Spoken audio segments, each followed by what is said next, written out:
আজ মা বানাচ্ছে ট্যাংরা মাছের ঝাল। কী কী লাগবে দেখে নিই। তেল নেওয়া হলো, সর্ষের তেল, ওটার মধ্যে 5 ফোড়ন আর শুকনো লঙ্কা দিয়ে একটু নেড়ে চেড়ে এবার পেঁয়াজ দেওয়া হলো, কুচনো পেঁয়াজ দিয়ে একটু কিছুক্ষণ নাড়ানো হবে। একটু নাড়ানো হয়ে গেলে এরপরে মা এটার মধ্যে একটু নুন দেবে, সামান্য সামান্য নুন দিয়ে এটাকে একটু নাড়বে। এরপরে আদা আর রসুন বাটা দেওয়া হলো, দিয়ে একটু নাড়াচাড়া করবে এখন আর কিছুক্ষণ। এই রান্নাটা খুব দারুণ, মানে আগেকার রান্না যাকে বলে। কিছুক্ষণ রান্না হয়ে গেলে এরপরে পেঁয়াজ বাটা, শুকনো লঙ্কা বাটা দিয়ে এটাকে আবার একটু নাড়বে।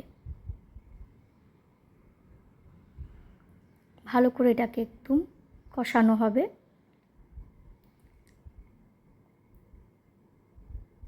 এরপর এটাতে চপড করা টমেটো দেবে, দেওয়ার পরে আরও কিছুক্ষণ নাড়ানো হবে। তারপরে জিরে আর ধনে বাটা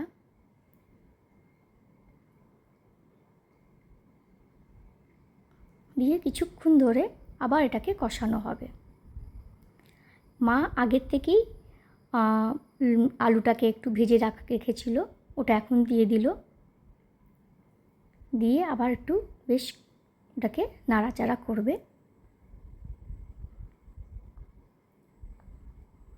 এরপরে ট্যাংরা মাছটা দেওয়া হলো। ট্যাংরা মাছটা আগেই নুন হলুদ দিয়ে মাখানো ছিল।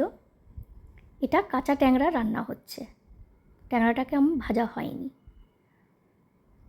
আর একটু নুন একটু দেবে মা, হলুদ দিল, দিয়ে এবার এটাকে ভালো করে নাড়বে।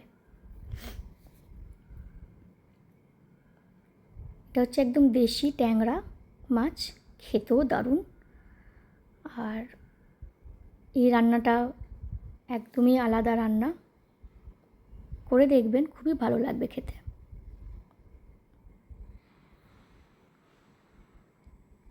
এরপরে একটু সামান্য মা জল দেবে, দিয়ে এটাকে একটু নাড়বে।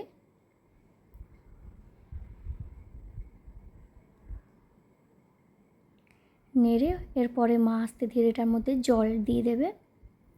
বেশ নাড়া হয়ে গেল যখন, তারপরে জলটা দিয়ে এটাকে একটু ঢেকে রাখবে। যখন জলটা একটু শুকিয়ে যাবে, একটু মাখা মাখা হবে, তখন মা আগেও আবার একটু বেগুন ভাজা করে রেখেছিল, ওই বেগুন ভাজাটা এটার মধ্যে দিয়ে দেবে। আর তারপর একটু ধনেপাতা দিয়ে এটা আর একটু কিছুক্ষণ এটা জলটা একটু মরবে, একটু আরও মাখা মাখা হবে। তারপরে কাঁচা লঙ্কা উপর দিয়ে দেবে, দিয়ে ওটা রেডি। গরম গরম ভাতে খেতে দারুণ।